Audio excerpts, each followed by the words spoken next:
连日来，美国供应链面临阻塞，大批货物滞留港口，超市货架空空如也。美国国内从汽车、冰箱到书籍、玩具，几乎所有商品都在涨价。美媒称，由于受到疫情影响，美国正遭遇自上世纪50年代进入航运集装箱时代以来最严重的供应链危机。但美国深陷供应链泥淖，真的只是因为新冠疫情吗？拜登周三宣布的应对供应链噩梦的计划有效性如何？来看报道。近几个月以来，由于港口人手严重不足，大量货轮滞留在美国多个港口外海。美联社报道称，目前仅在洛杉矶港和长滩港停靠的货轮总数就已超过60艘，另有80多艘还在港口外等待靠岸。货轮在洛杉矶港的平均停泊时间已经超过10天。美国优步货运负责人利奥·罗恩近日在接受 CNBC 采访时说，目前的局面实在让人感到悲观。We are facing just unprecedented times. We're literally living in a shipping Armageddon. 随着港口积压的货物越堆越高，美国更多行业拉响了供应警报。原本只是建筑原材料和半导体零部件短缺，最近又蔓延到了零售商品和能源领域。包括 Costco 在内的多家连锁超市均推出了针对卫生纸、瓶装水、清洁用品等生活必需品的限购措施。一位零售策略顾问机构的负责人曾在9月份向消费者发出警告，称一场大规模卫生纸短缺危机很快将会席卷全美，因为零售商订购的纸类产品的到货率一度仅有60%。而接下来紧缺商品的种类还将继续扩大，所以消费者最好赶紧开始为圣诞节囤积物资，否则到时可能会看到空无一物的货架。This crisis in the supply chain that's threatening holiday shopping, here's your visual. Just as toys and bikes and sneakers become harder to find on the shelves, there's a good chance they're piled up in some of these containers. I just spoke with the International Longshoremen and Warehouse Union leaders who tell me some of these containers have been here for weeks. Some of these companies are using this dock space just like a warehouse and can't move their product. 供应链危机令美国物价应声上涨，无论是顾客还是商家都怨声载道。据美国劳工部周三公布的最新数据，美国9月份消费者价格指数上涨0.4%，与去年同期相比，该指数上涨了5.4%，达到1991年1月以来的最高水平。Prices are ridiculous. Consumer prices are at a 13-year high. Gas is up 42%, energy 25%. 对此，美国财政部长耶伦周二在接受哥伦比亚广播公司采访时，呼吁美国民众不要慌，称美国物价出现上涨是暂时性的。但与此同时，耶伦也承认，物价带来的压力难以在1-2个月里消失，因为疫情对全球经济带来的打击是前所未有的。It's led to a huge shift in demand away from services and toward goods.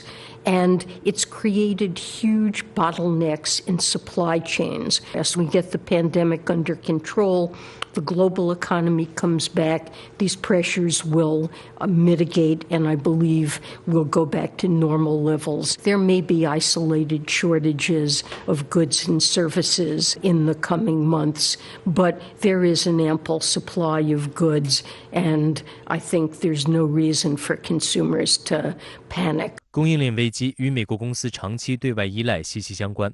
自上世纪70年代开始，越来越多的美国公司将产品的生产外包，由一家或多家外国承包商提供零部件以降低成本。一些美国公司甚至放弃在美设厂，专门由承包商将分包商生产的部件组装成产品。但无论在哪里设厂，任何一家美国公司都依赖于由飞机、船只、卡车和仓库等要素组成的供应链，来实现产品的组装、储存和配送。虽然有分析认为新冠疫情是此次美国供应链危机的根源所在，去年3月，随着第一波疫情爆发，很多美国企业因担心灾难临近，纷纷取消订单和强制休假，进入避险求生状态。但与之矛盾的是，政府随后推出一揽子刺激方案，推动消费需求达到新高度。今年春末，需求热潮让许多供应商和运货商措手不及，因此商家开始扩大订单规模，提前囤积物资。而美国基础设施增长缓慢，港口的基础设施不会在一夜之间改善，运输商在疫情前就在减少运力。更讽刺的是，供应链阻塞限制了运输能力的提升。由于芯片短缺，美国卡车订单迟迟无法完成，这样就形成了一个死循环，让供应链危机在短期内难以缓解。We did our homework and started ordering really early on, like in April, for the holidays. Every day we open, we're like, okay, are we going to get a shipment today? 它是上中下游脱节了，我们叫供应中断，上游市场生产是停止的。如果上游生产没有停止，比方说我们中国，我们不供复产这么早，那它就不会有个供应这么紧张，因为长期在流。但是从西方国家来看呢，它是上游的生产基本停止了，就是说资本也没有流入，所以我们能看到能源是最明显的，上游的就是投入没有，那么中游又出现了一个就业紧张和结账箱紧张，而这个时候就出现了长期的堵塞。路透社在报告中警告称，如果在今年年底的传统假期前，美国供应链问题还未妥善解决，不但会因商品滞留继续引发物价上涨，压低民众消费行为，还将损害美国各行业公司的利益。愈演愈烈的供应链危机让美国人将怒火撒到执政的拜登身上。最新民调显示，拜登的支持率已经从刚上任时的53%跌至44.7%。出于对拜登的不满，这几天空货架桥甚至成为推特上的热门话题。美国网友纷纷用这个标签来抨击拜登。面对来自四面八方的压力，拜登周三与零售业、物流业、工会组织等机构管理层代表举行会议，并在当天的演讲中宣布了90天冲刺计划来应对供应链噩梦。其中包括让美国最大的2个港口洛杉矶港和长滩港实行全天24小时运营模式，增发商业司机执照以及增加物流企业的工作量等。拜登强调，上述举措是改进美国供应链的重要第一步。This is a big first step in speeding up the movement of materials and goods through our supply chain. But now we need the rest of the private sector chain to step up as well. Because our goal is not only to get through this immediate bottleneck, but to address the long-standing weaknesses in our transportation supply chain that this pandemic has exposed. 然而，多位美国经济学家认为，白宫应对供应链危机的一揽子计划可能前景黯淡，因为他并没有提出如何根治问题的具体方案。芝加哥布斯商学院经济学教授奥斯坦·古尔比斯在接受国会山报网站采访时表示，拜登扩大港口吞吐量的举措只会缓解问题，而不能解决问题。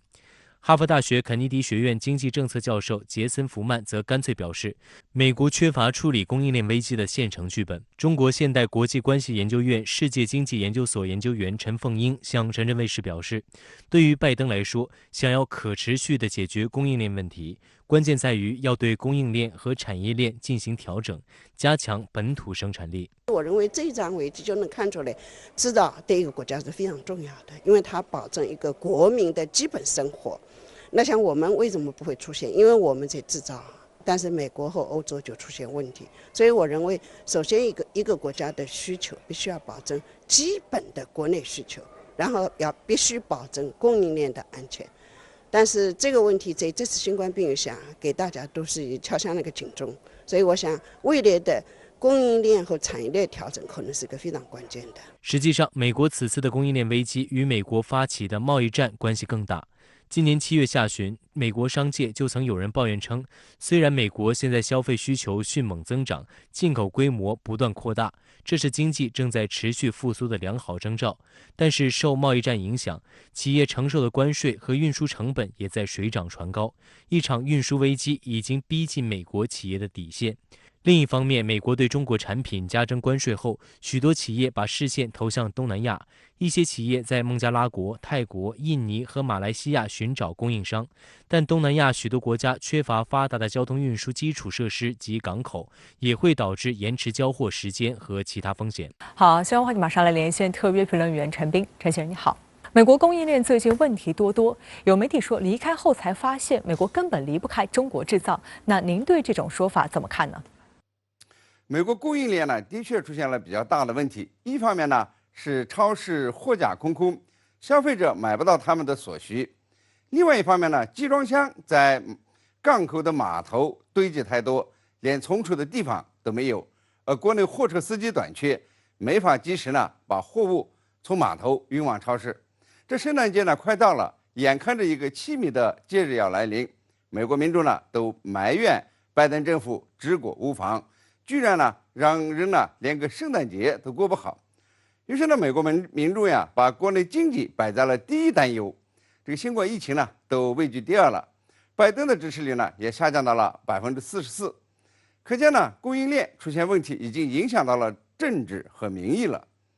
而出现这种尴尬的情况与新冠疫情呢是有关联的，但不是全部的原因。那么要溯源的，要溯源到美国对华贸易战和对华技术限制。美国对华贸易战才是美国供应链出现紊乱的起点。所以美国媒体说呀，这个离开以后才发现美国根本离不开中国制造。那么为什么说美国供应链出现紊乱起始于对华贸易战呢？过去几十年的经济全球化形成了这个分工协作、优势互补的格局，但这种格局呢，被美国对华增加关税和限制对华技术出口给打乱了。特朗普政府对华产品增加关税，迫使呢美国的进口商寻找新的供货商，调整订单。那么东南亚的越南、印度呢，都被选为新的供应地。但是呢，新冠疫情打破了这种如意算盘。越南、印度等地啊，在今年呢是疫情严重，被迫停工。那么美国进口商呢，不得不再找新的供货商。找来找去呢，就找到疫情啊防控最好的中国企业了。那么中国企业接到大量的订单，就增加用电量了，还有各种这个资源呢也都涨价了。于是呢，就出现了拉闸限电这样的一个情况。美国进口商快速的调整供应地，相应的呢也要调整海上运输线，这使得海上交通呢也出现紊乱。一些美国港口呢突然增加了成批的集装箱，都没地方存储了。这呢同样影响到了美国国内的运输业，没有准备好就有这么多的货物要用，连货车司机都找不到。由于美国呀一直采取这个疫情补贴政策，货车司机呢不用上班也有钱花。那么运输公司呢有车，但没那么多的司机愿意来挣工资，于是呢就出现这个货到码头没人运输的情况。从商品制造产地紊乱到国际航运紊乱，再到美国国内运输成问题，都源于美国对华贸易战、对华技术出口限制，把原本呢正常的贸易生态给打破了。疫情呢是重要的原因，但是呢这是其中的一个原因，这个妨碍了美国贸易政策的调整，这没有建立起新的供应链，已经呢先被绊倒摔跤了。中国呢早就对美国说，这个中美贸易战呢打下去的后果是杀敌1000，自伤800。现在呢美国就在自尝苦果。这吃1000长1智啊，但愿美国呢能够接受教训，在现在重启的对华贸易谈判中多一些理性，多一些国际贸易的尝试。记住呀，合则两利，斗则俱伤这句话。好，谢谢陈斌先生在线和我们分享您的观点，谢谢。